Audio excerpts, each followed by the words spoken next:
This channel does not promote any violent, harmful, or illegal activities. All content provided by this channel is meant for an educational purpose only. MDH chana masala এখন ছোলা হোক বা বরবটি দানা, সাদা চানা হোক বা কালো, সব রান্নাই হবে অসাধারণ। MDH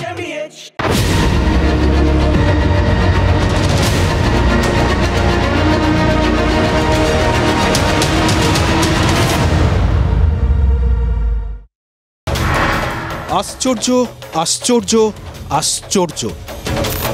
চীনের পাঁচিল নয়, পেরুর মাচু পিচুও নয়, আগ্রা তাজমহল না, তাও নয়।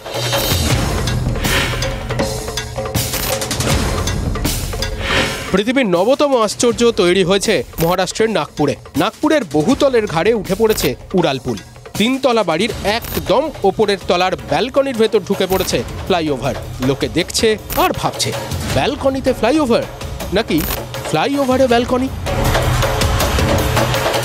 দেখুন, কেউ বলছেন এটা ইঞ্জিনিয়ারিংয়ের একটা অদ্ভুত নমুনা, কেউ বলছেন আর্কিটেকচারের যদি এরকম একটা স্পেশালিটি দেখাতে হয় তাহলে এরকমই দেখানো উচিত। মানে যেটাকে লোকে পৃথিবীর অষ্টম আশ্চর্য বলে ভুল করবে এরকম কিছু হওয়া উচিত। আবার কেউ বলছেন বাড়ির মালিক আর ওই ফ্লাইওভারে যারা যাতায়াত করবেন তাদের হিংসে হচ্ছে। মানে লোকে দেখুন নর্মালি কী করে, পয়সা খরচ করে হোটেলের ওই সি ফেসিং রুম নেয় অথবা পাহাড় মুখ ঘর নেয়। আর নাগপুরে এই 3 তলা বাড়ির মালিক বলতেই পারবেন তিনি ফ্লাইওভার ফেসিং ব্যালকনি পেয়ে গেলেন। আবার যারা উড়ালপুল দিয়ে যাবেন তারা যেতে যেতে টুক করে অন্য লোকের ঘর কন্যার মধ্যে একটু উঁকিও দিতে পারবেন। মানে ফ্লাইওভার ফেসিং বারান্দা বা ব্যালকনি ফেসিং উড়ালপুল, যেভাবেই দেখুন ব্যাপারটা উন্নয়নের একটা বিরাট বড় নমুনা যে এটা, সেটাকে তো অস্বীকার করা যাবে না। নাগপুরের এই অত্যাশ্চর্য এই ফ্লাইওভারকে এই দেখে লোকজন হতবাক, অদ্ভুতভাবে দেখছেন সবাই, বিভিন্ন রকম ভাবছেন। আমাদের চোখে কিন্তু একটা সম্পূর্ণ অন্য জিনিস ধরা পড়েছে। জানেন তো, দেখছিলাম আর ভাবছিলাম, মানে যেটা হচ্ছে সেটা কি ভাবের ঘরে চুরি? যদি হয়েই থাকে চুরিটা করলো কে?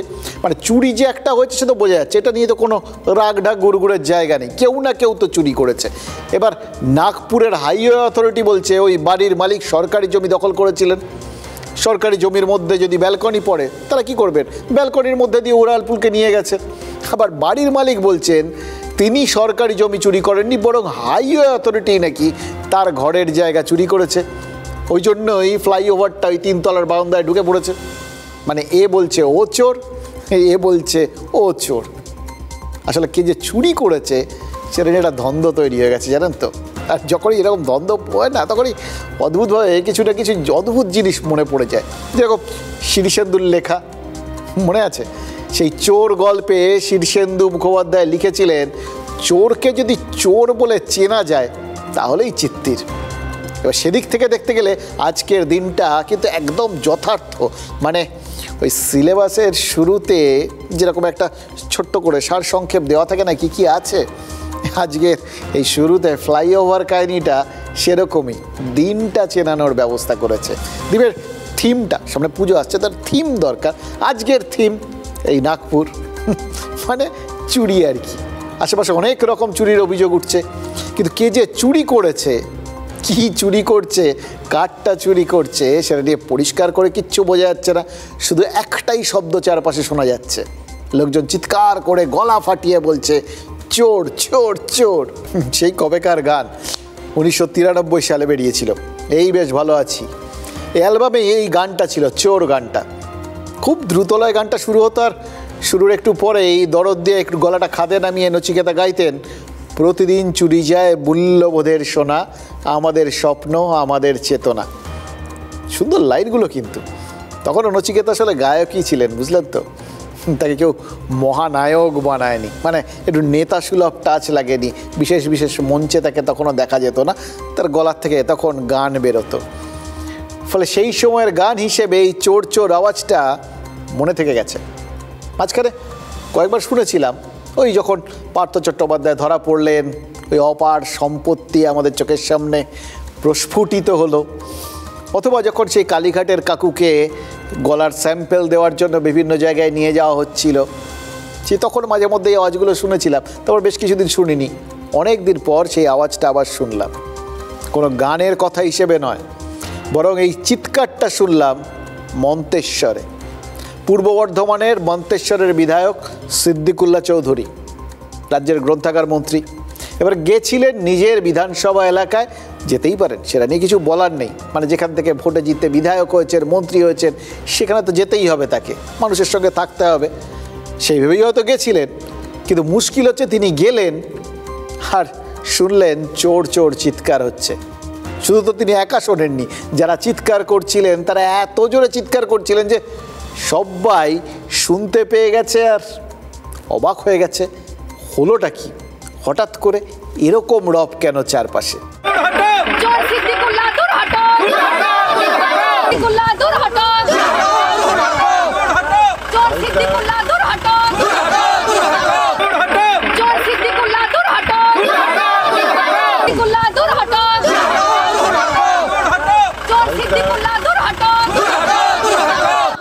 যা স্লোগান দিলেন, যারা স্লোগান দিলেন, কি স্লোগান দিলেন আপনারাও শুনলেন। দেখুন, সিদ্দিকুল্লাহ চৌধুরী রাজ্যের মন্ত্রী, যারা স্লোগান দিলেন তারা কারা? তাদের হাতে তো কোনো দলের পতাকা ছিল না, কোনো পোস্টার প্ল্যাকার্ড কিচ্ছু ছিল না। সুতরাং সেই অর্থে অফিসিয়ালি বোঝার কোনো উপায় নেই তারা কারা। তবে আমাদের কপালটা ভালো বলতে হবে, জানেন তো, যারা স্লোগান দিয়েছেন তারা ভাবের ঘরে চুরি করেননি। ওই বিক্ষোভ দেওয়ার সময় কোথাও সিভিল ড্রেসে থাকলে এটা মাঝে মধ্যে মনে হয় যে এইদিকে সত্যিই পুলিশ, তারপর মনে হয় যে না, সিভিল ড্রেসে তো পুলিশও থাকেন আর কি, মানে যদি তারা কখনো কখনো বুঝিয়ে দেন। অর্থাৎ সামনে সিভিল ড্রেস কিন্তু আসলে ভেতরে পুলিশ, এরকম বহু ক্ষেত্র হয়। এটাও সেরকম একটা ব্যাপার আর কি। এরা সামনে কিছু নেই গায়ে, বা অরাজনৈতিক একটা পতাকা গায়ে চাপানো থাকলেও অদৃশ্য পতাকা, তাদের মনে যে তৃণমূলের উত্তরীয় চাপানো, সেটা তারা নিজেরাই স্বীকার করে নিয়েছেন। এবার সেই দাবিটা যদি সত্যি হয় তাহলে তো বুঝতে হবে রাজ্যের মন্ত্রী সিদ্দিকুল্লাহ চৌধুরীর বিরুদ্ধে ওই চোর স্লোগান যারা দিলেন তারা সকলে তৃণমূলের লোক। এটা কি সেম সাইড হয়ে গেল? মানে দেখুন, সিদ্দিকুল্লাহ চৌধুরী তো সরকারের অঙ্গ, এই জোট যেটা একটা সরকার চালাচ্ছে, মানে তার সঙ্গে তার দল তো রয়েছে, তাই জন্যই তো তিনি মন্ত্রী। সুতরাং তাদের সরকারের পক্ষের লোকেরা যদি তার বিরুদ্ধে স্লোগান দেয়, সেটাকে সেম সাইড বলে মনে হবে না? সামনে বিধানসভা ভোট, এই সময় রাজ্যের একজন মন্ত্রীর বিরুদ্ধে এরকম একটা স্লোগান দিয়ে মন্তেশ্বরের তৃণমূল কর্মীদের একাংশ কি প্রমাণ করতে চাইলেন বলুন তো? তৃণমূল করলে সাদাকে সাদা, কালোকে কালো বলা যায়, এটাই কি বোঝাতে চাইলেন? এবার যদি সেটা হয়, যদি বোঝা যায় যে না, এই দলটার মধ্যে একটা সৎসাহস আছে, মনে একরকম মুখে একরকম না, যেটা সত্যি কথা, হক কথা বলেছি, এরকম একটা ধক তারা দেখিয়ে দিচ্ছেন, একটা কথা তাহলে মনে রাখতে হবে, রাজ্যে তো অনেক রকম চুরির অভিযোগ উঠেছে। গরু, কয়লা, বালি, পাথর থেকে শুরু করে ওই সরকারি চাকরি, শিক্ষকদের নিয়োগ, পুরসভার চাকরি, এ সমস্ত প্রচুর কিছু। ওই যে সরকারি কর্মীরা, বিশেষ করে শিক্ষকরা রাস্তাঘাটে শোনেন যে মাইনে পায় 12 মাস, কাজ করে কদিন তার ঠিক নেই, ট্যাক্সের টাকা ধ্বংস করছে, আবার বলে ডিএ দিতে হবে বলে আন্দোলন করছে, এরকম যারা সারাক্ষণ কটাক্ষের শিকার, সেই সমস্ত মানুষজনের চাকরিও তো চুরি গেছে। সেই সমস্ত শিক্ষক শিক্ষিকা বা সরকারি কর্মীরাও জানেন মানুষের এই বেঁকা চোখে তাকানোটা পুরোপুরি তো অযৌক্তিক নয়। সত্যি সত্যিই তো আমাদের রাজ্যে সরকারি চাকরি চুরি হয়েছে, আর সেই সঙ্গে মাস্টারমশাইদের মান সম্মানটাও চুরি হয়ে গেছে। এবং এই সমস্ত কিছু চুরির অভিযোগে কারাবিদ্ধ হয়েছে শাসক দলের কেউ না কেউ। শাসক দলের সঙ্গে যুক্ত অনেক হেভিওয়েটের তো হাজতবাস হয়েছে। আক্ষরিক অর্থেই পার্থ চট্টোপাধ্যায়ের মতো হেভিওয়েটের রাজনৈতিক কেরিয়ারটাই প্রায় শেষ হয়ে গেছে বলে অনেকে ভবিষ্যৎ করে দিয়েছেন। এবার তাদের ভবিষ্যৎবাণী সত্যিও হয়ে যেতে পারে। কেন বলছি? আপনারা ভাবছিলেন তো, দুদিন আগেই বলেছি, ওই হারাধনের 10টা ছেলের মতো পার্থ চট্টোপাধ্যায়ের বিরুদ্ধে যদি 10খানা অভিযোগ থাকে, একটা একটা করে তো সবগুলোতেই তিনি জামিন পেয়ে যাচ্ছেন, আর যে কটা পড়ে রয়েছে সেগুলোতেও কবে না জামিন পেয়ে যান, ড্যাং ড্যাং করে বাড়ি চলে যাবেন। এই পুজো উদ্বোধনটার মরশুমটা শুরু হলো বলে তখন কি হয়তো 2-4টে ফুতের কাটার সুযোগও পেয়ে যেতে পারেন তিনি। এরকম ভাবগতি অনেকের আছে, মনের মধ্যে সংশয় আছে, দ্বন্দ্ব আছে। কিন্তু মুশকিল হচ্ছে মাঝে মধ্যে এমন কিছু বেরিয়ে আসছে যেগুলো আবার ধন্দে ফেলে দিচ্ছে। এই যে আজ এসএসসি চাকরি দুর্নীতি মামলায় যে বিচার প্রক্রিয়াটা শুরু হয়েছে, সেখানে কে সাক্ষী দিয়েছেন আর জানেন? ওই স্কুল সার্ভিস কমিশনের প্রাক্তন চেয়ারম্যান চিত্তরঞ্জন মণ্ডল। এটা শুনেই আপনারা একটু নড়ে চড়ে বসেছেন যে স্কুল সার্ভিস কমিশনের প্রাক্তন চেয়ারম্যান যখন কিছু কি বললেন, মানে একদম স্কুল সার্ভিস কমিশনের ভেতরের লোক, তো শুধু ভেতরের 2-4টে খবর দিয়ে দিলেও দিতে পারেন, তা দিয়েছেন তিনি, কাউকে হতাশ করেননি। এসএসসির প্রাক্তন চেয়ারম্যান যে দাবি করেছেন তাতে মনে হচ্ছে পার্থ চট্টোপাধ্যায়ের ব্যাড লাকটা আরেকটু খারাপ হতে চলেছে। কি বলেছেন জানেন? বলেছেন পার্থ চট্টোপাধ্যায় নাকি নিয়মিত ওই মাঝে মধ্যেই বিভিন্ন চাকরি সংক্রান্ত বিষয়ে নির্দেশ পাঠাতেন। দেখুন, অনেকের নাম বলেছেন, আরও কারোর নাম বলেছেন, সে নামগুলো বেশ হেভি ওয়েট, কিন্তু পার্থ চট্টোপাধ্যায়ের নামটা বলছি তার কারণ তিনি তো সেই সময় একদম সরকারি মানে গায়ে তকমা লাগা মন্ত্রী, তার আগে শিক্ষামন্ত্রী ছিলেন, সেই সময়ের ব্যাপারে উল্লেখ করে অভিযোগটা করা হয়েছে। তারপর দলের মহাসচিব ছিলেন, ফলে তার ব্যাপারটা একটু এক্ষেত্রে আলাদা গুরুত্ব পাবে, এটাই স্বাভাবিক। এবার সেটা সঙ্গে আর কি হলো সেগুলো তো আপনারা জানবেন, কিন্তু আমি একটা অন্য কথা ভাবছিলাম জানেন তো। এই পার্থ চট্টোপাধ্যায়কে সরকারি চাকরি দুর্নীতির ছাপটা যতই লাগুক, রাজ্যের ওই গ্রন্থাগার মন্ত্রী সিদ্দিকুল্লাহ চৌধুরী, তার নামে তো কোনো রকম চুরির অভিযোগ এখন পর্যন্ত তো বিরোধীরা করেছেন বলে শুনিনি। তাহলে যেখানে বিরোধীরা বলেননি, সেখানে মন্তেশ্বরের ওই তৃণমূল কর্মীরা কেন মন্ত্রীর সাদা কাপড়ে কাদা দিতে এরকম তেড়ে ফুরে উঠলেন? এই জন্যেই মনে হয় রাজনীতির কিছু বোঝা যায় আর বেশিরভাগটাই জাস্ট বোঝা যায় না। তখন সন্ধে নেমে গেছে। সিদ্দিকুল্লাহ চৌধুরীর কনভয় তখন মন্তেশ্বরের মুরুলিয়া থেকে নদিয়ার পথ ধরেছে। ফেরার পথেই মন্ত্রী শুনলেন রাস্তার পাশ থেকে স্লোগান উঠেছে, সিদ্দিকুল্লাহ চৌধুরী দূর হটো। যারা স্লোগান দিলেন তারা কারা? কেন মন্ত্রীর বিরুদ্ধে স্লোগান দিলেন?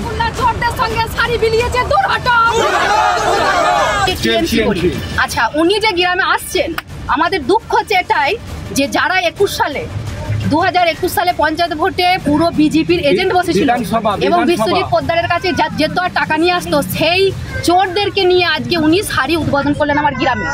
রাজ্যের মন্ত্রী তৃণমূলের টিকিটে জিতে বিধানসভায় গেছেন, তিনি মন্তেশ্বরের মুরুলিয়ায় গিয়েছিলেন বস্ত্র বিতরণ করতে। মুখ্যমন্ত্রী কাপড় দিয়েছে, আমরা কিছু ব্যাগ, ফুটবল, কিছু সামগ্রী দিয়ে সামান্য উপহার তুলে দিতে চাই। মন্ত্রীর মুখে মুখ্যমন্ত্রীর নাম, মঞ্চের পিছনে টাঙানো ব্যানারেও উজ্জ্বল মমতা বন্দ্যোপাধ্যায়ের ছবি। জলজল করছে তৃণমূলের সর্বভারতীয় সাধারণ সম্পাদক অভিষেক বন্দ্যোপাধ্যায় এবং তৃণমূলের জেলা সভাপতি রবীন্দ্রনাথ চট্টোপাধ্যায়ের মুখ। অর্থাৎ আদ্যপান্ত তৃণমূলের ব্যানারে মোড়া একটা অনুষ্ঠান। সেই অনুষ্ঠানে সিদ্দিকুল্লাহ চৌধুরী কি সত্যি বিজেপির লোকজনকে সামিল করেছিলেন? মন্ত্রীর অনুষ্ঠানে ছিলেন আজিবর রহমান ওরফে পিন্টু। আজিবরের জমিতেই মন্ত্রীর অনুষ্ঠানের মঞ্চ বাঁধা হয়েছিল। ছিলেন সুরাত আলী শেখ ওরফে ভোদাই। ভোদাই স্বীকার করেছেন 2018 সালের আগে তিনি এবং আজিবর বিজেপি করতেন, কিন্তু এখন আমি আগে বিজেপি করিনি, 2018 সালে তখন করেছিলাম। তখন আহমেদ ভাই ওরাই আমাকে অ্যাডজাস্ট করেছিল, আজিজ ভাই ব্লক সভাপতি ছিল, ওরাই আমায় অ্যাডজাস্ট করেছিল। আমি টিএমসি হয়ে ভোট করেছিলাম, টিএমসিকে জিতেছিলাম, আমি তৃণমূল হয়েই ভোট করছি। তাহলে কি মন্তেশ্বরে আদি 90-এর দ্বন্দ্ব প্রাক্তন বিজেপি কর্মীদের সঙ্গে রেখেছেন বলেই কি তৃণমূলের একটা অংশ সিদ্দিকুল্লাহ চৌধুরীর বিরুদ্ধে স্লোগান দিচ্ছেন? আমাদের যে প্রধান সদস্য আছে বা গ্রাম সভাপতি আছে, তাদেরকে কোনো খবর না দিয়ে, তাদের সঙ্গে সঙ্গ না দিয়ে উনি অন্য এক দলের সঙ্গে বস্ত্র বিতরণ করতে পেরেছেন। উনি যে এলেন, আমরা যে গ্রামের তৃণমূল কংগ্রেসের একনিষ্ঠ কর্মীরা আছি তাদেরকে কোনো জানানোর প্রয়োজন মনে করি। তাকে চোর বা ওনার দলের নেতাদের সঙ্গে যারা ঘুরছে, তাদের চোরদের নিয়ে ঘুরছে, তৃণমূলের কে ভালো? সবাই তো চোর। এভাবে বিরোধীদের সুযোগ করে দিলেন কেন শাসক দলের একাংশ? সিদ্দিকুল্লাহ চৌধুরী ফোন ধরেননি। তৃণমূল কংগ্রেসের পূর্ব বর্ধমান জেলা সভাপতি TV9 বাংলাকে জানিয়েছেন, বিষয়টি জানি না, খোঁজ নেব। এবার দেখুন, বিক্ষোভকারীরা বলছেন সিদ্দিকুল্লাহ যে এলাকায় আসবেন, বস্ত্র বিলি করবেন, সেটা নাকি এলাকার তৃণমূল নেতা কর্মীদের জানাননি।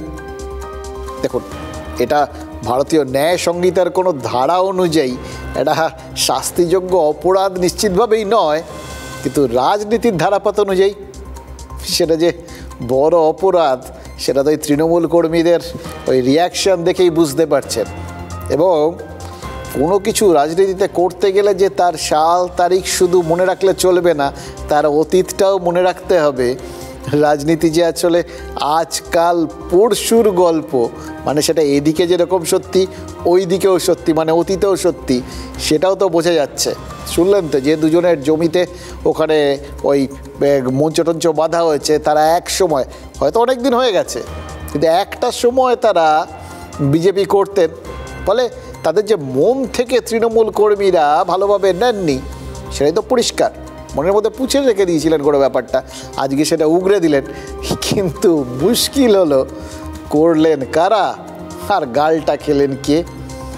মানে কেউ কি উপলক্ষ খুঁজছিলেন এই ভেতরে জমে থাকা কিছু বিষয়কে উগরে দেওয়ার জন্য? এইটা রাজনীতির আসল জায়গা। তার মানে সিদ্দিকুল্লাহ চৌধুরীকে বুঝতে হবে যে কিছু একটা তার বিরুদ্ধে লোকের মনে জমছিল, লোকে সেগুলো উগরে দেওয়ার মতো জায়গায় যাচ্ছিল। আরও যদি নির্দিষ্ট করে বলেন তাহলে ওই এলাকার তৃণমূল কর্মীরা তারা ভেতরে ভেতরে কোথাও তাকে নিজের লোক বলে, একদম পুরোপুরি নিজের লোক বলে ভাবতে পারছিলেন না। হয়তো কিছু প্রশ্ন তাদের মনে উঠেছিল, সেই জন্যেই সেটা এই সুযোগটা পেয়ে উগরে দিলেন। দেখুন সামনে ভোট, এবার যদি তৃণমূল কর্মীরা মনে করেন যে তাদের সাইডে রেখে মন্ত্রী একক কৃতিত্ব নিয়ে যাচ্ছেন, তিনি নিজের একটা পৃথক অস্তিত্ব নিয়ে বাঁচার চেষ্টা করছেন, যাদের ভরসায় তিনি জিতেছেন তাদের বাদ দিয়ে, মানে এটা তৃণমূল বিশ্বাস করতে পারে। সিদ্দিকুল্লাহ চৌধুরী বিশ্বাস করেন কিনা কিন্তু জানি না। সিদ্দিকুল্লাহকে যেটুকুনি দেখেছি বা শুনেছি ওনার কথাবার্তা, তিনি কিন্তু বিশ্বাস করেন তিনি একাই 100, তিনি নিজের জোরেই জিতছেন, নিজেরই একটা আলাদা ক্যারিশমায় জিতছেন, তার অস্তিত্ব সম্পূর্ণ রকম স্বতন্ত্র এবং একদম স্বাধীন। কিন্তু মুশকিল হচ্ছে যখন তিনি তৃণমূল সরকারের জোট সঙ্গী এবং তৃণমূল সরকারের মন্ত্রী, তখন তৃণমূল কর্মীরা তাকে এইভাবে পুরোটা কৃতিত্ব নিয়ে যেতে দেবেন কেন? ভাগ তো কিছু দিতেই হবে। এবার যদি তারা মনে করেন যে তৃণমূলের ওপর থেকে তিনি প্রচারের আলোটা সরিয়ে নিয়েছেন, তাহলে তারা হয়তো এরকমভাবে রিয়াকশান দেখাতেই পারেন, রাজনীতির হিসেব তো। কিন্তু যদি সত্যি এরকম বিষয়গুলো হবে, এটা তো রাজনীতি যারা করেন তারা তো সবসময় ভাবেন, জানেন, বিশ্লেষণ করে দেখেন। এরপরেও যদি সিদ্দিকুল্লাহ এরকম সত্যিই করে থাকেন তাহলে কেন করলেন? দেখুন আগে বিভিন্ন সময়ে দেখা গেছে সিদ্দিকুল্লাহ তৃণমূলের বাইরে নিজের সংখ্যালঘু ভাবমূর্তিকে পৃথক সত্তা হিসেবে প্রতিষ্ঠিত করেছেন। এমনও বলেছেন দলের স্ট্যাম্পের প্রয়োজন নেই, তার সংখ্যালঘু অনুগামীরাই যথেষ্ট। এমনকি কখনো কখনো তার কাজকর্মে রাজ্য সরকার বা তৃণমূল কংগ্রেসের যথেষ্ট অস্বস্তিও হয়েছে। সিদ্দিকুল্লাহ চৌধুরী তো রাজ্যের মন্ত্রী হওয়ার পাশাপাশি জামিয়াতে উলামায়ে হিন্দের বড় নেতা। এবার বড় নেতার যারা অনুগামী তারাও তো বড় ব্যাপার। সেই অনুগামীদের একাংশ কেন্দ্রের ওয়াকফ বিলের প্রতিবাদ করতে গিয়ে সাঁতরাগাছিতে লোকজনের গাড়ি টাড়ি ভাঙচুর করেছিল বলে অভিযোগ উঠেছিল, বা কলকাতায় জাভেদ আখতার আসছেন শুনে তারা আপত্তি জানিয়েছিল। এই সমস্ত ঘটনায় তৃণমূল কংগ্রেসের ভাবমূর্তি যে খুব একটা উজ্জ্বল হয়েছে সেটা তো বলা যাবে না। তবে সিদ্দিকুল্লাহ চৌধুরী তো এরকমই, আর এই জন্যেই প্রশ্ন জাগছে তাহলে তৃণমূলের একাংশ কি মনে করছে যে সংখ্যালঘুদের ভোট তাদের দরকার, এটা তাদের ভোট ব্যাংক, এটা তাদের শক্তি, কিন্তু সেইটা বুঝে সংখ্যালঘু ভোটের ভাগটা ব্যক্তি সিদ্দিকুল্লাহ তৃণমূলের থেকে চুরি করার চেষ্টা করছেন। দলের মধ্যে থেকেও ব্যক্তির প্রভাবটা কি সেক্ষেত্রে বড় হয়ে যাচ্ছে? আর সেজন্যই কি মন্তেশ্বরে গেলেই বিক্ষোভের মুখে পড়তে হচ্ছে গ্রন্থাগার মন্ত্রীকে? এটা যদি হয় এটা কিন্তু খুব ইঙ্গিতবহ। মাঝে মধ্যে বলে না হাঁড়ির একটা চাল টিপলে পুরোটা বোঝা যায়। এবার এটা হাঁড়ির চাল না এটা অন্য হাঁড়ির চাল সেটা আমরা জানি না, কিন্তু মন্তেশ্বরের এই রিয়াকশানটা এটা যে অত্যন্ত ইঙ্গিতবাহী, অন্তত শাসক দলের জন্য, তৃণমূলের জন্য এবং ওই সংখ্যালঘু ভোট ব্যাংকের সমীকরণের জন্য, এটা কিন্তু পরিষ্কার বোঝা যাচ্ছে। দেখুন খুব বেশি নির্ভরশীল হলে কারোর ওপর যদি তার নির্ভরতা জন্মে যায় তাহলে তো সে স্বাভাবিকভাবেই সে নির্ভরতার প্রতিদান চাইবে, তাই না? এটা কি কোথাও ওই মনে হচ্ছিল ওই যেখানে যারা বিক্ষোভ দেখাচ্ছিলেন তাদের? দেখুন, এর আগে 7ই জুলাই বিক্ষোভের মুখে পড়েছিলেন সিদ্দিকুল্লাহ, তখন তাকে কালো পতাকা দেখিয়েছিল এই তৃণমূলেরই একাংশ। বারবার বিক্ষোভ, মানে বুঝতে পারছেন, ইঙ্গিতবাহী। বিশেষ করে অভিষেক বন্দ্যোপাধ্যায় যখন জেলায় জেলায় নিজেদের মধ্যে সদ্ভাব এবং সম্প্রীতি রক্ষার জন্য বার্তা দিচ্ছেন, বারবার মিটিং করছেন, একদম জায়গা ধরে ধরে মিটিং করছেন, তখন তৃণমূলের একাংশ কি বুঝিয়ে দিচ্ছেন যে 2026-এ মন্তেশ্বরে তারা সিদ্দিকুল্লাহকে চান না। দেখুন, ভোটের আগে সিদ্দিকুল্লাহকে বিজেপি ঘনিষ্ঠ বলে মন্তেশ্বরের মতো জায়গায় দেগে দেওয়া, এটা কি আসলে ওই কেউ কেউ ওই টিকিটটাকেই চুরি করে ফেলতে চাইছেন, সেই সম্ভাবনাকেই উস্কে দিতে চাইছে? নতুন কথা কিছু না। সিদ্দিকুল্লাহ চৌধুরীকে বিক্ষোভ টিএমসি আগের থেকেই দেখায়, কারণ তিনি টিএমসি হননি, হাজার হাজার লোক নিয়ে আসতেন, বড় মুসলমানদের সভা করতেন, মমতাকে ভোট দিয়েছেন, জিতিয়েছেন, উনি ভাবছেন ওনাকে মাথায় করে রাখবে, দিদির কাজ হয়ে গেছে, দরকার নেই। তো পার্টির লোকেরাও পাত্তা দেন। সরকারের প্রতি অনাস্থা, সরকারের প্রতি রাগ, ক্ষোভ, বিরক্তি বাড়ছে মানুষের। তৃণমূলের মন্ত্রীরা যেখানে যাবে সেখানে বিক্ষোভ হবে, যাক না সাহস থাকলে। কোনো মন্ত্রী বুদ্ধনির চড়ে মানিকচকে, বন্যাক্লিষ্ট এলাকায়। দেখুন, মোহাম্মদ সেলিম রাজনীতিতে একটা অস্বস্তিকর প্রসঙ্গ এনে ফেললেন। বললেন, রাজ্যের যে সমস্ত জায়গায় এখনও বন্যার পরিস্থিতি রয়েছে সেই সমস্ত জায়গায় মন্ত্রীরা গেলেই নাকি সিদ্দিকুল্লাহ চৌধুরী হয়ে যাবে, মানে প্রত্যেকের কপালই নাকি সিদ্দিকুল্লাহ চৌধুরীর মতো অভ্যর্থনা জুটবে। মানে এমনিতে দেখুন, গাঁগঞ্জ, সদর, শহরতলি অথবা হাটে বাজারে, বাসে, ট্রামে, অটোতে, মানে যে সমস্ত জায়গায় আপনার আমার মতো ছাপোষা লোকজন চলাফেরা করে বা থাকে, দাঁড়িয়ে দু চারটে কথাবার্তা বলে, সেখানে লোকজনকে জিজ্ঞাসা করুন, দেখুন প্রত্যেকে বিশ্বাস করেন নামে আর রঙে আলাদা হতে পারে, কিন্তু আসলে রাজনৈতিক দলগুলো এবং রাজনীতিকরা তারা সবাই মাস্তুতো ভাই, সমগোত্রীয়। কি মনে হয় মানুষের এই মনোভাব মোহাম্মদ সেলিমের মতো অভিজ্ঞ নেতারা জানেন না? হয় নাকি? এতদিন ধরে রাজনীতি করছেন, মানুষের সঙ্গে মিশছেন, মানুষ মানে আপনার মতো আমার মতো সাধারণ মানুষ, আমরা ওই রাজনৈতিক নেতাদের গ্যালারি রেপার থেকে দেখতে দেখতে কি ভাবি জানবেন না? হয় নাকি? কিন্তু তারপরেও এই যে তিনি তৃণমূলকে আর তৃণমূল সরকারের মন্ত্রীদের আলাদা করে দিলেন, সেটা কিসের জন্য? কারণ বিরোধী দলের নেতা হিসেবে সিপিআইএমের রাজ্য সম্পাদক পরিস্থিতির সুযোগ নিলেন। কোন পরিস্থিতি? আবহাওয়া দপ্তরের পূর্বাভাস বলছে নিম্নচাপের কল্যাণ অথবা অকল্যাণ বলাটাই ভালো, সেই জন্য আমাদের পুজোর আনন্দটা মাটি হতে বসেছে। পুজোর কয়েকদিন নাকি ভালো রকম বৃষ্টি হওয়ার একটা সম্ভাবনা আছে। এবার দেখুন, একটা বড় অংশের জায়গার জন্য বৃষ্টি মানে কি? মানে কাদা। বৃষ্টি মানে বাইরে ঠাকুর দেখতে বেরোনো মাটি। বৃষ্টি মানে ভিজে চপচপে ওই প্যান্ডেলগুলো রং গলে গলে পড়া, কষ্ট করে সাজানো জিনিসপত্র ধসে পড়া, আছাড় খাওয়া, জামা কাপড়, নতুন জামা কাপড় পরে বেরোনোর আনন্দটা মাটি হয়ে যাওয়া, এইগুলো। আর আরেকটা জায়গায় বৃষ্টি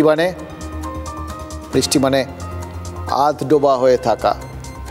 বৃষ্টি মানে ওই তক্তপোষের ওপর জিনিসপত্রগুলো তুলতে থাকা, তক্তপোষের তলায় একটার পর একটা ইট বাড়াতে থাকা, পায়ার তলায়। হয়তো অন্য সব কিছুর বদলে নৌকো নামানোর কথা ভাবা। এই জন্যই হয়তো সব জায়গার খবরটা সব জায়গার মানুষ অত ভালো করে বুঝতেও পারেন না, কিন্তু বিভিন্নভাবেই মানুষজনের জন্য এটা হয়তো খারাপ খবর, কিন্তু কারো কারোর জন্য বিভীষিকা। এবার এটা যাদের হয়, যাদের কাছে বিভীষিকা, তাদের জীবনের সিকিউরিটিটাই তো চুরি হয়ে গেছে। নিরাপত্তা কোথায়? দুটো ঘটনা ঘটেছে, দুটো বলি, তাহলেই বুঝতে পারবেন কিভাবে তাদের জীবনে নিরাপত্তা সংক্রান্ত ব্যাপারগুলো, মানে যেটাকে তারা ন্যূনতম নিরাপত্তা বলেন, সেটাই নেই। চুরি, বেবাক চুরি হয়েছে। একটা ঘটনা বাঁকুড়ার। কংসাবতীর ওই সেচ খালের বাঁধ ভেঙে আচমকা বাঁকুড়ার রায়পুরের বেশ কিছু গ্রাম ভেসে গেছে। প্রায় 50টা পরিবারকে ত্রাণ শিবিরে উঠে যেতে হয়েছে। ভাবতে পারছেন, দুদিন পরে পুজো, এবার তো মহালয়ার আগের থেকেই শুনছি উদ্বোধন শুরু হয়ে যাবে, কারণ ওই সব তার আগে আবার একটা প্রি পুজো, রাষ্ট্রসংঘের দল টল আসবে, তারা দেখবে ঠেকবে, এরকম ব্যাপারও চলছে। মানে পুজোর ঢাক বেজে উঠেছে, পিতৃপক্ষেই বেজেছে, কিন্তু এদের পুজো ত্রাণ শিবিরে উঠে বসেছে।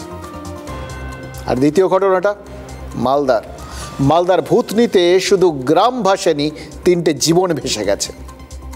এক প্যারামেডিক্যাল ছাত্র, এক ক্লাস 6-এর ছাত্রী, তারপর বন্যার জলে ডুবে মারা গেছে একটা দুধের শিশু। এর মধ্যে এই যে বাচ্চাটা জলে ডুবে মারা গেছে না, তাকে তার মা ঘরের বিছানায় ঘুম পাড়িয়ে রেখেছিলেন। মা বুঝতেও পারেননি, সামান্য চোখের আড়াল হতেই তার ছোট্ট সন্তান জলের ভেতরে জমে থাকা ওই বন্যার জলে পড়ে যাবে আর ডুবে মারা যাবে। বাচ্চাটা বিছানা থেকে জলের মধ্যে পড়ে গেছিল। মানে বুঝতে পারছেন ঘরের মধ্যে কতটা জল জমেছিল। প্রশ্ন হচ্ছে, মালদায় যেখানে এইভাবে গত 2 দিনে 3টে প্রাণ গেল, সেই পশ্চিম রতনপুরের পাশের গ্রামে রাতের অন্ধকারে বাঁধ থেকে বালির বস্তা চুরির ছবিটা ভাইরাল হয়েছিল। মনে আছে আপনাদের? দেখিয়েছিলাম, বলেছিলাম। এক সিভিক ভলান্টিয়ার সহ 2জন ধরা পড়েছিল। এবার তখনই কিন্তু প্রশ্ন করেছিলাম আমরা, এইভাবে বাঁধকে দুর্বল করে ওই ম্যানমেড বন্যাটা যারা ডেকে আনছেন, তারা কি শুধু বালির বস্তা চুরি করছেন, নাকি মানুষের জীবন চুরির রাস্তাটা পাকা করছেন? 3টে প্রাণ যাবার পরেও কি তারা বুঝবেন কোন রাস্তাটা তারা খুলে দিলেন, বাঁচার না মরার? এবং সব থেকে আশ্চর্য বিষয় কি জানেন, একটু খেয়াল করে দেখুন তো, কবে ওই স্টোরিটা দেখিয়েছিলাম আপনাদের? এই খবরটা দেখিয়েছিলাম বেশ কয়েকদিন আগে। এই সমস্ত প্রশ্ন তুলেছিলাম আমরা। এই সমস্ত প্রশ্ন ওঠার পরেও প্রশাসন নজর দেয়নি। সেজন্য কি পশ্চিম রতনপুরে ওই একই রিং বাঁধ ভেঙে একের পর এক প্রাণ চলে গেল। একটা দুধের শিশু বেঘরে মারা গেল। দুধের শিশু, ছাত্রী, প্যারামেডিক্যাল ছাত্র, ভুলে যান, বয়স ভুলে যান। এবার যদি কেউ ওই বয়সের সঙ্গে সঙ্গে তাদের হাইট ভাবেন, জল কিভাবে বাড়ছে কমছে সেই অনুযায়ী কিভাবে মানুষ মরে গেছে সেই সব ভাবেন, ওগুলো ভাববেন না। বয়সটা ফ্যাক্টর না, 3টে জীবন ফ্যাক্টর। 3টে জীবন গেল। কার জন্য গেল? কে চুরি করলো এই জীবনগুলো? তখন যদি সত্যি প্রশাসনের গাফিলতির জন্য এই জীবন 3টে গিয়ে থাকে, তাহলে কিভাবে, কোন মুখে উৎসবে ভাসতে বলবে সরকার? মাঝে মাঝে অদ্ভুত সব প্রশ্ন না এমনভাবে সামনে এসে দাঁড়ায়, আমরা জানি না সত্যি কি বলবো। 2 দিন পরে পুজো, আপনি কি চাইছেন, আমি কি চাইছি, আমাদের মন কি চাইছে, ওই আকাশে পেজা তুলো দেখলে কি ভাবছি সব জানি আমরা। কিন্তু এই পরিবারগুলো কি ভাববে, কার দিকে আঙুল তুলবে, যার দিকে আঙুল তুলবে সে কি বলবে জানি না। বিশ্বাস করুন, মনে পড়ে যাচ্ছে জানেন তো, জুভেনাল বলে একজন রোমান লেখক ছিলেন। তিনি রুটি আর সার্কাস বলে একটা লেখা লিখেছিলেন। কি লিখেছিলেন জানেন? লিখেছিলেন, শাসক যখন নিরাপত্তা দিতে পারে না, তখন প্রজাদের কলোসিয়ামে ডাকে ওই বাঘ সিংহের সাথে মানুষের অসম লড়াই দেখতে। ভুখা প্রজা রুটি খেতে খেতে কলোসিয়ামে বসে মৃত্যুকে উদযাপন করে। আর কদিন পরে যে উৎসব আলোর, যে উৎসব প্রাণের, সেই উৎসবকে কোথাও গিয়ে কলোসিয়াম বলে মনে করবে না তো এই মালদার সন্তানহারা পরিবারগুলো?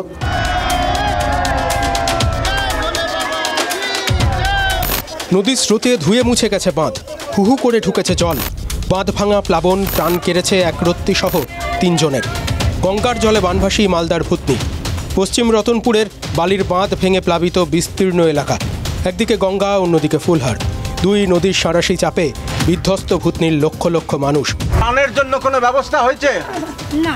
খাবার দিতে, ত্রাণ দিতে কেউ খাবার দেয় না। এই বৃদ্ধ মা বাপকে নিয়ে কোথায় যাবো আমরা বলেন? বিজেপি বলছে ম্যানমেড মানেই ভূতনিতে হাহাকার। পরিকল্পনা করে টাকা লুট করার জন্য বালির বস্তার বাঁধ ভাঙানো হচ্ছে, মানে বারবার ইরোশনে ভাঙছে, সেটা পরিকল্পনা করেই করা হচ্ছে। গঙ্গার মতো নদীকে রাজ্য সরকারের পক্ষে পার্মানেন্ট সলিউশন করা সম্ভব নয়, কেন্দ্রীয় সরকার এগিয়ে আসে। তর্ক চলছে, কিন্তু এই মৃত্যুর দায় কে নেবে? এই গরিব কুর্ব হতদরিদ্রদের দুর্দশা কবে কাটবে? পুজোর মুখে ভূতনির আর্তনাদ কানে বাজবে না? ভাবুন তো, বাঁধ ভাঙা বন্যার জলে ডুবে মরছে ছোট্ট শিশু, কয়েকদিন ধরে লাগাতার মৃত্যুর মিছিল, আর তাতেও কিন্তু চুরি বন্ধ হওয়ার জো নেই। না হলে যেখানে বাঁধ ভাঙা বন্যায় জনপদগুলোই ভেসে যাচ্ছে, সেখানে বালির বস্তা চুরি হয়। এই বাঁধ ভাঙলে কি হবে যেখানে সবাই জানে, তারপরেও নিজেদের পায়ের তলার মাটি সরাচ্ছে।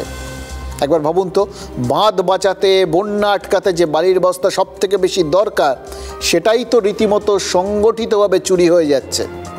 তাও আবার এই মালদা মুর্শিদাবাদের মতো ভাঙনের সমস্যায় ভুগতে থাকা জেলায়। একটা জায়গার ছবি দেখালাম, আর কোথায় কোথায় এভাবে বাঁধ ফোঁপড়া হয়ে গেছে, কোথাও কোথায় এই ভাঙন রোধের জন্য ফেলা বস্তা চুরি হয়ে গেছে, আপনারা জানেন?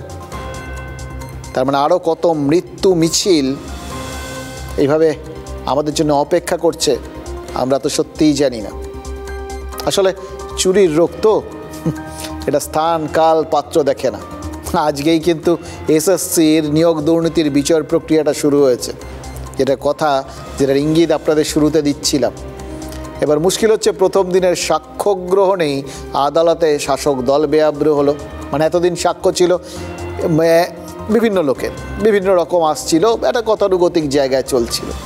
আজকে ওই যেহেতু ওই বললাম এসএসসির প্রাক্তন চেয়ারম্যান, মানে একদম ঘরের লোকের, যেখান থেকে গোটা বিষয়টা সংগঠিত হয়েছে বলে অভিযোগ, একদম তার ঘরের লোকের সাক্ষ্য দেওয়ার কথা ছিল, মানে প্রাক্তন চেয়ারম্যান চিত্তরঞ্জন মণ্ডলের। তার ব্যাপারটা লোকের কাছে খুব একটা ইন্টারেস্টিং ছিল আর কি। কি বললেন, কি নতুন দিলেন বলেছেন তো, এটা ইঙ্গিত দিলাম আপনাদের। অর্থাৎ বেআইনি নিয়োগের জন্য তার কাছে চাপ আসত, এটা আদালতে দাঁড়িয়ে স্বীকার করে নিয়েছেন চিত্তরঞ্জন বাবু। এবং কে দিতেন? আপনাকে তো বললাম শুরুতে আপনাদের, পার্থ চট্টোপাধ্যায়ের নাম বলেছেন, তিনি একটু চাপঠাপ দিতেন। মানে এই পুজোর আগে পার্থ চট্টোপাধ্যায়ের জন্য যেটুকুনি গর্ত খুঁড়ে দিয়েছেন, তার সঙ্গে যার সম্পর্কে তিনি বলেছেন, তিনি হয়তো এই পুজো বোঝার অবস্থায় এখন নেই, কিন্তু কোন অবস্থায় শিক্ষা ব্যবস্থাকে নিয়ে যাচ্ছেন সেটা স্পষ্ট হয়ে গেছে। কার কার দায়িত্ব ছিল সেটাও স্পষ্ট হয়ে গেছে। চিত্তরঞ্জন বাবু স্পষ্ট বলে দিয়েছেন, বেআইনি নিয়োগের চাপ দিতেন মুকুল রায়। ভাবতে পারেন, পার্থ চট্টোপাধ্যায়, মুকুল রায়, এরা তো সবাই হেভিওয়েট ছিলেন তখন। পার্থ চট্টোপাধ্যায় নাকি তাকে নিজের বাড়িতে ডেকেও নিয়েছিলেন এক একবার।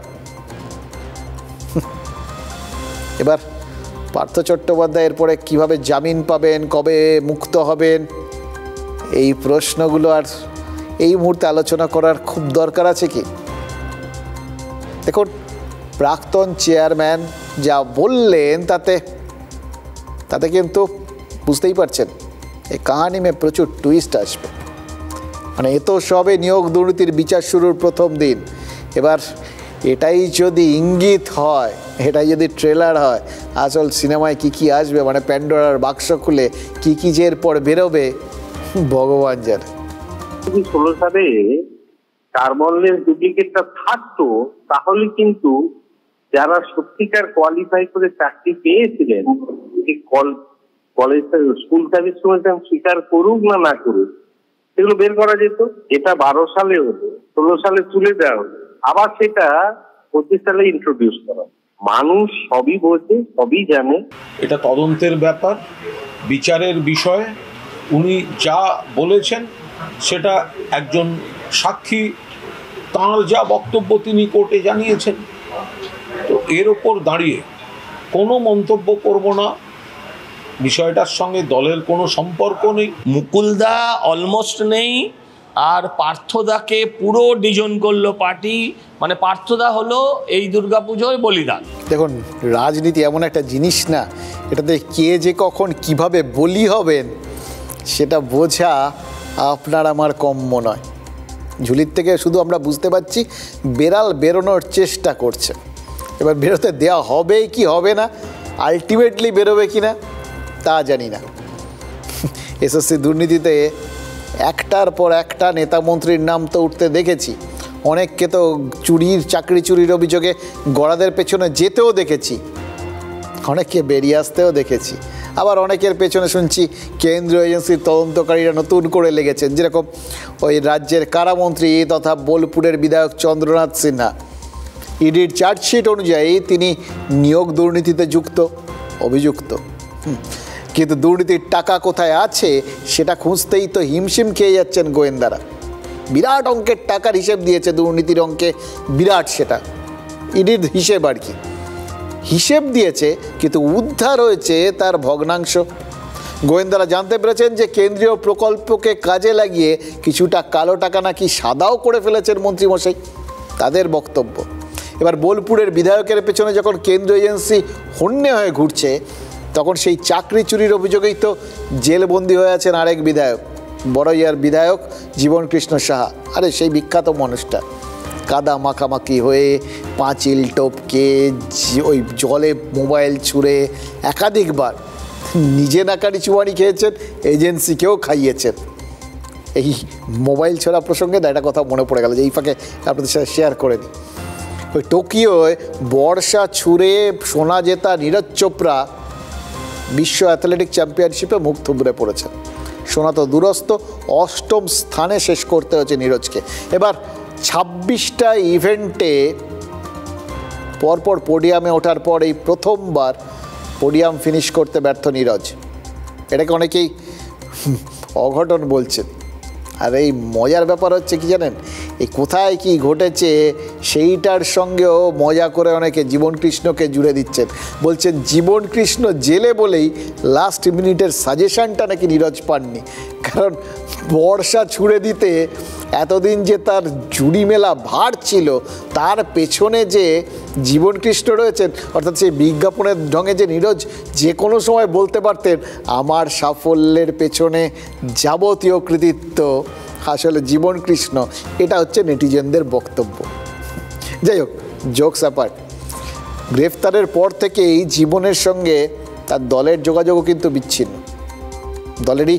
কিন্তু মজা হচ্ছে, দেখলেন তো কুণাল ঘোষ পার্থ চট্টোপাধ্যায় সম্পর্কে বা অন্যদের সম্পর্কে তার কি বক্তব্য, পরিষ্কার বলে দিচ্ছেন বিচারাধীন বিষয়, যে আছে যে করেছে এরকম ভাব আর কি, ভাববাচ্চা চলে গেছে এবং দল কোনোভাবে জড়িত নয়, এটা পরিষ্কার করে দিচ্ছেন। ফলে ওপারে ওরা থাকে ওপারে, এরকম একটা ব্যাপার।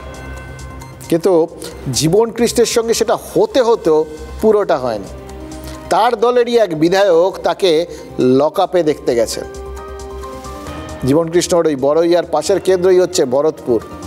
এবার ভরতপুর বলতেই আপনারা বুঝতে পেরেছেন ওখানকার বিধায়ক তো হুমায়ুন কবির, মানে দল যেদিকে যাবে তাকে যেন উল্টো দিকে যেতেই হবে। তিনি শুধু দেখা করেননি, বলেছেন জেলে তো কেউ ভালো থাকে না, তাই খোঁজ নিতে এসছি, মানে একটা সহমর্মিতা। এবার সহমর্মিতা জিনিসটা খুব ভালো, সময় বিশেষে সেটা প্রশ্নের উদ্রেক করে, শুধু এই যা।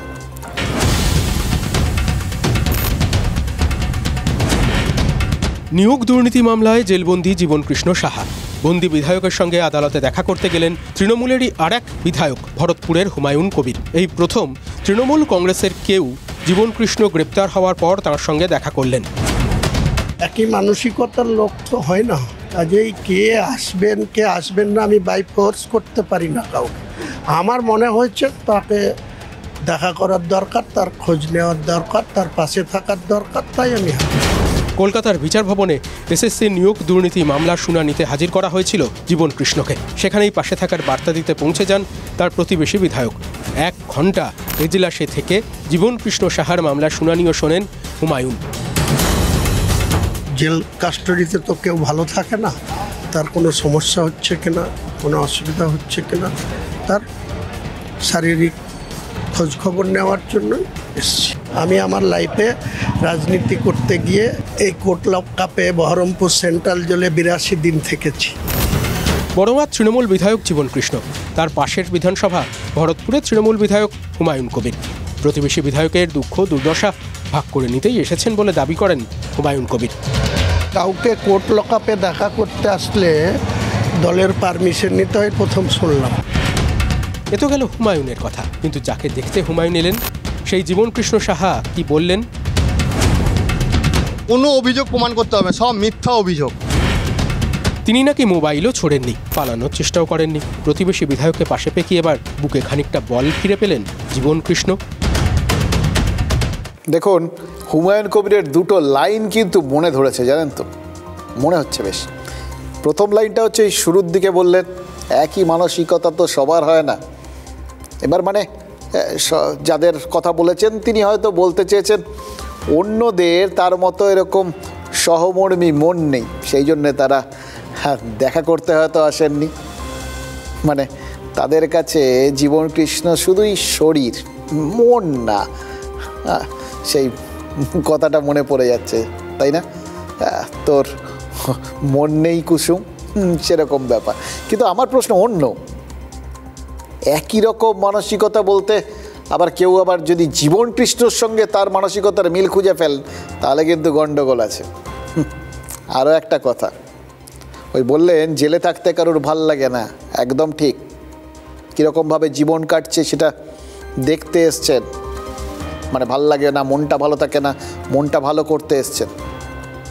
এই যে বিভিন্ন জায়গায় এত এত মানুষ যাদের চাকরি ছুরি গেছে, তারাও তো একদম জীবনের জেলে আটকে রয়েছেন, তাদেরও তো খুব খারাপ সময় কাটছে। তাদের সঙ্গে কজন দেখা করতে গেছেন বলুন তো? দেখুন, এটা কিন্তু ঘটনা। হুমায়ুন কবির জীবন কৃষ্ণ সাহার সাথে লুকিয়ে চুরিয়ে দেখা করেননি, একদম প্রকাশ্যে বুক ঠুকে দেখা করেছেন। ভরতপুরের বিধায়ক হুমায়ুন কবিরকে দেখলে বোঝা যায় যে মনুষ্যত্ব এখনও মরেনি, নাহলে দুর্নীতির দ্বারে বিচারাধীন বিধায়কের সঙ্গে কেউ যেচে দেখা করতে যায়? এইভাবে ক্যামেরার সামনে সবাইকে দেখিয়ে নিজের এই মানসিকতাটা সবার কাছে পৌঁছে দেওয়ার উদ্দেশ্যটা কি বলুন তো? মানে এটা আবার আপনারা বলবেন এর মধ্যে উদ্দেশ্য, বললেন তো উনি এত কথা, আসলে রাজনীতিক তো। এবার রাজনীতিক হওয়ার সুবাদেই কারুর মনে হচ্ছে যে আসলে কি তিনি জীবন কৃষ্ণকেও কোনো বার্তা দিতে চাইলেন যে দেখো, কেউ সঙ্গে না থাকলে আমি আছি, এইটা অন্তত মনে রেখো, বিশেষ বিশেষ সময় মনে রেখো। মানে এই বার্তাটা দেওয়ার সময় তার মনে কি ওই চিত্তরঞ্জন বাবুর আদালতে দেওয়া কথাগুলোর কথা মনে পড়ে যাচ্ছিল? মানে জীবন কৃষ্ণ কি কিছু বলার সময় অন্তত মনের মধ্যে থাকবে হুমায়ুন তার পাশে এসেছিলেন, দেখা করেছিলেন? এইটাই কি এই বার্তা পৌঁছে দেওয়ার উদ্দেশ্য? কে যে কত উদ্দেশ্যে কার সঙ্গে দেখা করেন এটা কিন্তু সবসময় বোঝা যায় না, জানেন তো। এই যেরকম ধরুন ইয়াসিন মালিক, মনে আছে আপনাদের, চেনেন আপনারা, ওই জম্মু কাশ্মীরের নেতা যাকে বিচ্ছিন্নতাবাদী বলে গ্রেপ্তার করা হয়েছিল। সেই ইয়াসিন মালিকও তো 2006 সালে ব্যক্তিগত উদ্যোগেই পাকিস্তানে গেছিলেন, মানে এটাই সবাই জানতো এতদিন। সেবার সন্ত্রাসবাদীদের মহাসম্মেলনে হাফিজ সঈদের সঙ্গে তিনি দেখা করেছিলেন, আর তারপরেই ইয়াসিন মালিকের গায়ে পাকাপাকিভাবে দেশদ্রোহীর ছাপটা লেগে যায়। এখন ওই টেরর ফান্ডিংয়ের মামলায় যাবজ্জীবন কারাবাসের শাস্তি ভোগ করছেন। তো সেই ইয়াসিন মালিক দিল্লি হাইকোর্টে হলফনামা দিয়ে একেবারে বোমা ফাটিয়ে দিয়েছেন।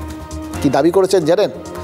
বলেছেন লস্কর প্রধান হাফিজ সঈদের কাছে তাকে ভারত সরকার পাঠিয়েছিল। কেন পাঠিয়েছিল? শান্তির দূত হিসেবে। প্রধানমন্ত্রী মনমোহন সিংয়ের নাম করে ওই আইবির স্পেশাল ডিরেক্টর নাকি ইয়াসিনকে বলেছিলেন যে হাফিজ সঈদের কাছে ভারতের শান্তিবার্তা পৌঁছে দাও। শুধু তাই নয়, ফিরে আসার পর মনমোহনের সঙ্গে দেখা করলে তিনি নাকি ইয়াসিনকে ধন্যবাদও জানিয়েছিলেন। এবার লস্কর প্রধান হাফিজ সঈদের সাথে দেখা করার জন্য মনমোহন সিং তাকে ধন্যবাদ জানিয়েছেন, এই কথাটাকে মিথ্যে বলে উড়িয়ে দেওয়ার জন্য তো আজকে আর কেউ বেঁচে নেই। 26/11 যে জঙ্গি হানা সেটা লস্করে তৈবা তো করেছে। 22শে এপ্রিল পহেলগাঁও গণহত্যা সেটা তো লস্করের ছায়া সংগঠন TRF ঘটিয়েছে। সেই লস্করের কাছে শান্তির দূত পাঠিয়েছিল ভারত। এটা আমাদের ভারতের কাছে জাতীয় লজ্জা, জাতীয় বিতর্ক আপাতত। কিন্তু বিতর্কের অভিমুখ দুটো। এটা তখনই তো লজ্জা হবে যখন এই ঘটনাটা সত্যি হবে। ইয়াসিন হাইকোর্টে দাবি করেছেন মানেই তিনি সত্যি বলছেন, এরকম তো নয়। হাফিজ সঈদের সঙ্গে দেখা করার জন্য তাকে সন্ত্রাসবাদীদের ঘনিষ্ঠ বলা হয়, অথচ ভারত সরকারের নির্দেশেই তিনি পাকিস্তানে গিয়ে হাফিজ সঈদের সঙ্গে দেখা করেছিলেন, তার সঙ্গে রাষ্ট্র বেইমানি করেছে। এই গোটা বক্তব্যটা বলার মধ্যে হাফিজ সঈদের 2-3টে বার্তা পাঠানোর উদ্দেশ্য থাকতে পারে। এক তো আদালতের কাছে যে দেখো আমার তো কোনো দোষ নেই, আমাকে বলেছিল তারপর ফাঁসিয়ে দিয়েছে, সুতরাং আমায় ছেড়ে দাও। এক, অথবা তার কি মনে হচ্ছে যে এই সময় এই ধরনের একটা বক্তব্য পেশ করলে তাকে হয়তো এখন কেন্দ্রীয় সরকার, এটা কংগ্রেস সরকারের বিরুদ্ধে তিনি অভিযোগ করছেন, তাহলে এখন বিজেপির সরকার তারা মনে করবে না ঠিক আছে লোকটা ভালো লোক, ঠিক সময় ঠিক কথাটা বলেছে, কংগ্রেসকে বিপাকে ফেলে দিয়েছে, এতে আমাদের রাজনৈতিক সুবিধে, তাহলে নিশ্চয়ই তারা তাকে সমর্থন করবে, তার প্রতি সহানুভূতিশীল হবে। এটা একটা অঙ্ক হতে পারে। অথবা তার হয়তো মনে হয়েছে যে আমি তো গেলামই, যাওয়ার আগে একটু এই দেশটার বদনাম করে দিয়ে যাই। আপনাদের মনে আছে সেই মহাভারতের যুদ্ধক্ষেত্রে, কুরুক্ষেত্রে, যখন ঘটোৎকচ তিনি দেখেছিলেন যে তিনি তীরবিদ্ধ বাঁচবেন না, তখন নিজের শরীরটা বিশালাকায় করে নিয়েছিলেন, করে গিয়ে পড়েছিলেন ওই কৌরব সেনার ওপর। প্রচুর সেনা চিরেচ্যাপ্টা হয়ে মরে গেছিল। সেই রকমই কি ভাবছি ইয়াসিন মালিক? দেখুন, এই বক্তব্যগুলোর এরকম বহুবিধ ইঙ্গিত থাকতে পারে। সেই জন্যই হয়তো এই ধরনের একজন সন্ত্রাসবাদী বা সন্ত্রাসবাদীর যারা সহায়ক, তাদের বক্তব্য নিয়ে রাজনৈতিক আলোচনাটা না করাই ভালো। কিন্তু মুশকিল একটাই, এরকম আলোচনার সুযোগ পেলে রাজনীতি কি ছাড়বে? কাশ্মীরের সন্ত্রাসের যদি কোনো ইতিহাস লেখা হয়, তাহলে সেই ইতিহাসে রক্তের অক্ষরে লেখা থাকবে ইয়াসিন মালিকের নাম। 8-এর দশকের শেষ লগ্নে ইয়াসিন মালিকের হাত ধরেই কাশ্মীরে শুরু হয় সশস্ত্র সন্ত্রাস। কেন্দ্রীয় মন্ত্রী মুফতি মোহাম্মদ সঈদের মেয়েকে অপহরণ, হিন্দু পণ্ডিতদের গণহত্যা ও বিতাড়ন, শ্রীনগরে ভারতীয় বায়ুসেনার 4 অফিসারকে গুলি করে হত্যা, রক্তাক্ত ডায়েরির প্রায় প্রতি FIR-এ ইয়াসিনের নাম লেখা। সময়ের চাকা ঘুরেছে। 4 দশক পর ইয়াসিন এখন যাবজ্জীবন সাজাপ্রাপ্ত অপরাধী। টেরর ফান্ডিংয়ের অভিযোগ তাঁর বিরুদ্ধে প্রমাণিত। সেই ইয়াসিনই দিল্লি হাইকোর্টে বোমা ফাটালেন। 25শে আগস্ট হলফনামা দিয়ে তাঁর দাবি ভারত পাঠিয়েছিল হাফিজ সঈদের কাছে। পাক জঙ্গি নেতাকে শান্তির বার্তা পাঠায় ভারত। 2006 সালে পাকিস্তানে গিয়েছিলেন ইয়াসিন মালিক। তখন তিনি সন্ত্রাসবাদী নন, অস্ত্র ত্যাগের ঘোষণা করে স্বঘোষিত অহিংস সত্যাগ্রহী। তিনি গিয়েছিলেন পাকিস্তানে। হলফনামায় ইয়াসিনের দাবি, পাকিস্তান যাওয়ার ঠিক আগে IB special director VK Joshi দেখা করেন। ইয়াসিনের দাবি, VK যোশী পাকিস্তান যাওয়ার সুযোগ কাজে লাগাতে বলেন। শুধু পাক সরকার নয়, জঙ্গি নেতাদের সঙ্গেও দেখা করতে বলা হয়। জঙ্গিদের কাছে প্রধানমন্ত্রী মনমোহন সিংয়ের শান্তি বার্তা পৌঁছে দিতে বলা হয়। জঙ্গিদের আস্থা অর্জন না করলে শান্তি ফিরবে না, ইয়াসিনকে বলা হয়েছিল। পাকিস্তানে ইউনাইটেড জিহাদ কাউন্সিলের অনুষ্ঠানে যোগ দেন ইয়াসিন মালিক। ওই সম্মেলনের আয়োজন করেছিলেন লস্করে তৈবার হাফিজ সঈদ। ওই সম্মেলনে শান্তির পক্ষে সওয়াল করেছিলেন ইয়াসিন। দাবি হলফনামায় ধর্মের দোহাই দিয়ে বলেছিলেন শান্তির প্রস্তাব এলে তা গ্রহণ করতে হয়। ইউনাইটেড জিহাদ কাউন্সিলের সভায় যোগদানকেই ইয়াসিন মালিকের জঙ্গি যুগের প্রমাণ হিসেবে তুলে ধরা হয়। ইয়াসিনের নিজের ভাষায় সেটা রাষ্ট্রের বেইমানি, কারণ পাকিস্তান থেকে ফিরেই আইবি স্পেশাল ডিরেক্টর VK যোশীর সঙ্গে ইয়াসিনের সাক্ষাৎ হয়। যোশীর নির্দেশে সেদিন সন্ধ্যেতেই প্রধানমন্ত্রী মনমোহন সিংয়ের সঙ্গে দেখা করেন ইয়াসিন মালিক। প্রধানমন্ত্রী মনমোহন সিংয়ের সঙ্গে জাতীয় নিরাপত্তা উপদেষ্টা MK নারায়ণনও ছিলেন। হাফিজ সঈদের সঙ্গে সাক্ষাতের বিষয়ে মনমোহন সিংকে জানান ইয়াসিন মালিক। মনমোহন সিং পাকিস্তান সফরের জন্য ইয়াসিন মালিককে ধন্যবাদ জানান। মনমোহন ইয়াসিনকে কাশ্মীরে অহিংস আন্দোলনের জনক বলেন। হলফনামায় বাজপেয়ী, সোনিয়া, রাজেশ পাইলটের সঙ্গে সাক্ষাতের উল্লেখ করেছেন ইয়াসিন মালিক। ভিপি সিং, চন্দ্রশেখর, নরসিমা রাও, দেবে গৌড়া, আইকে গুজরাল, বাজপেয়ী এবং মনমোহন সিং, এই 7 প্রধানমন্ত্রী কাশ্মীরের শান্তি উদ্যোগে তাকে ব্যবহার করেছিলেন বলে দাবি ইয়াসিনের। কিন্তু হলফনামায় মনমোহন সিং সম্পর্কে যা লিখেছেন তা নিয়েই বিতর্ক হচ্ছে বেশি।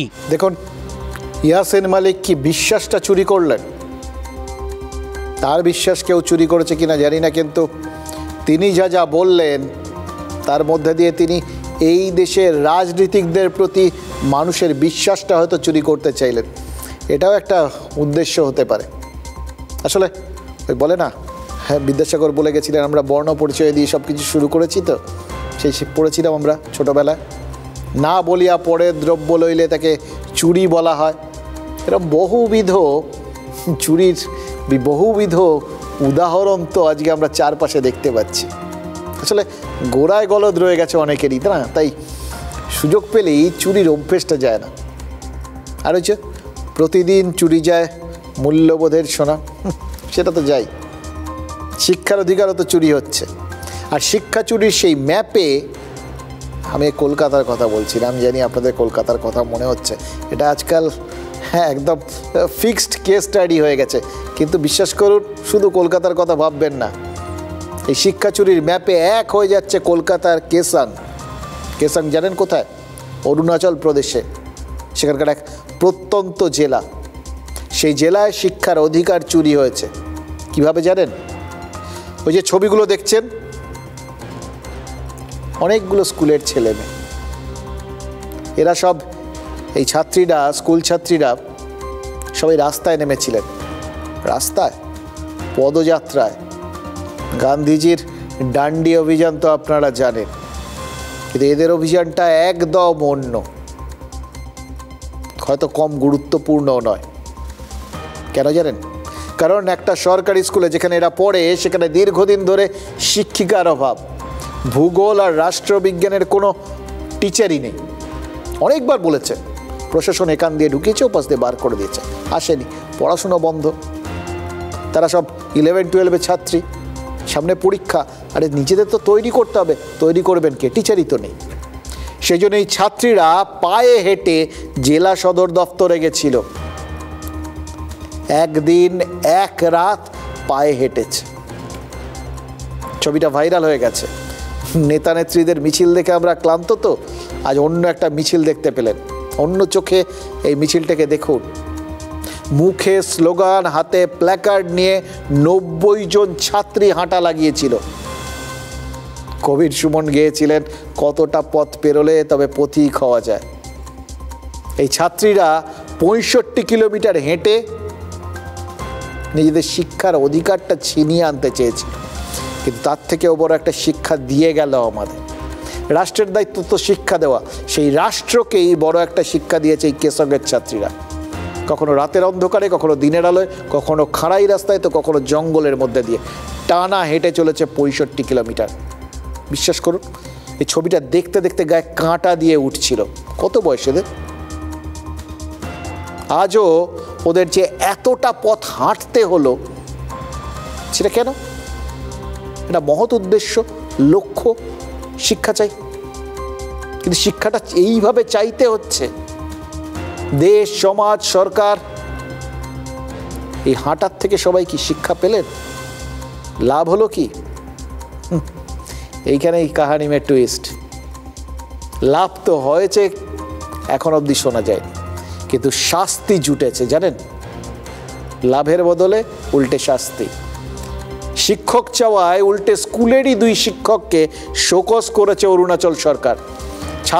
ছাত্রীরা কেন এভাবে হাঁটলো, শুধু এই কারণে এই 2 শিক্ষককে সরিয়ে দেওয়ার রাস্তা তৈরি করা হয়েছে। ভাবুন তো একবার, যদি এই ছাত্রীদের মধ্যে কেউ কোনো সময় বড় হয়ে দেশের নাম উজ্জ্বল করে, এই সরকারি তখন ফুল মালায় তখন ভরিয়ে দেবে। আমাদের দেশের নেতা নেত্রীরাই সম্বর্ধনায় ভরিয়ে দেবে, অথচ পথটা যাবতীয় কাঁটা দিয়ে ভর্তি করে রাখা আছে। কি অদ্ভুত দ্বিচারিতা, ভাবতে পারছেন? এই কথাগুলো ভাবতে ভাবতে ওই কেসাং থেকে কলকাতায় ফিরে এলাম, মানে বাংলায় ফিরতে হলো। কারণ বাংলায় প্রায় 6,500 স্কুলে মাত্র একজন করে শিক্ষক রয়েছে।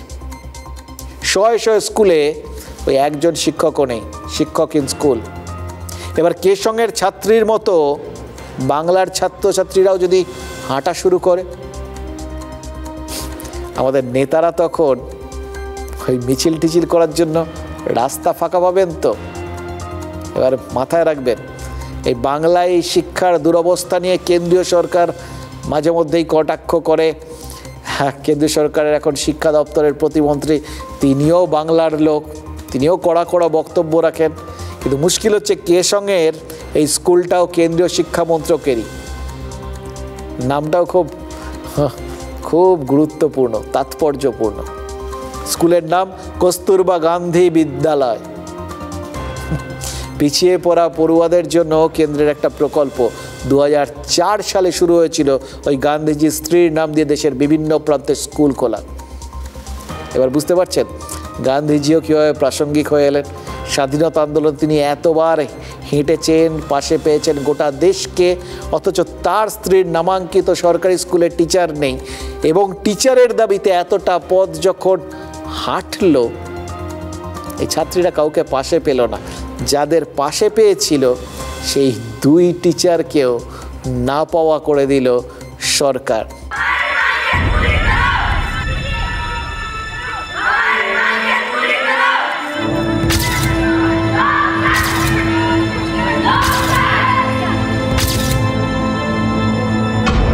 In a gentle way you can shake the world. শান্ত পথে হেঁটেও পৃথিবীকে নড়িয়ে দেওয়া যায়। মহাত্মা গান্ধীর কথাটা কি পাঠ্য বইয়ে পড়েছিল ওরা?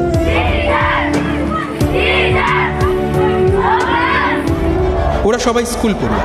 অরুণাচলের কেসাং জেলার কস্তুরবা গান্ধী বালিকা বিদ্যালয়। স্কুলে ভূগোল আর রাষ্ট্রবিজ্ঞানের শিক্ষক নেই, তাই লং মার্চ। কতটা লং? 65 কিলোমিটার।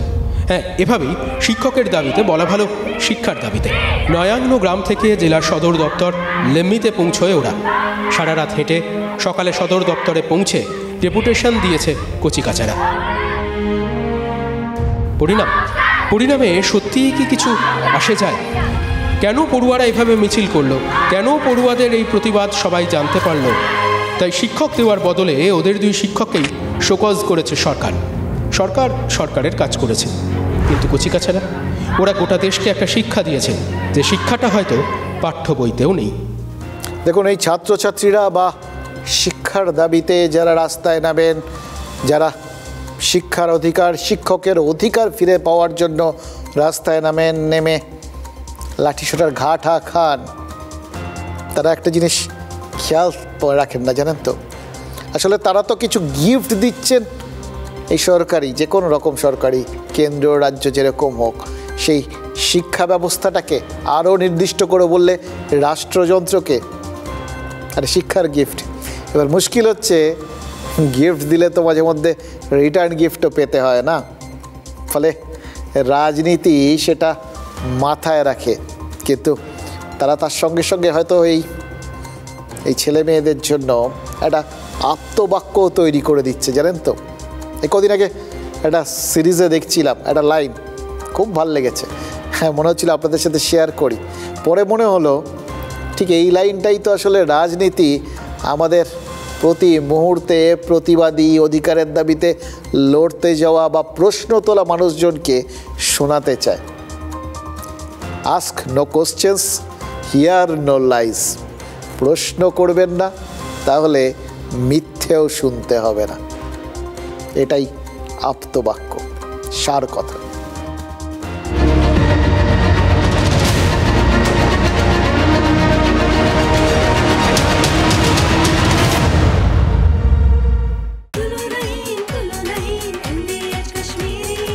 আরে কম দে, কিন্তু খাঁটি দে। MDH কাশ্মীরি লাল লঙ্কার গুঁড়ো।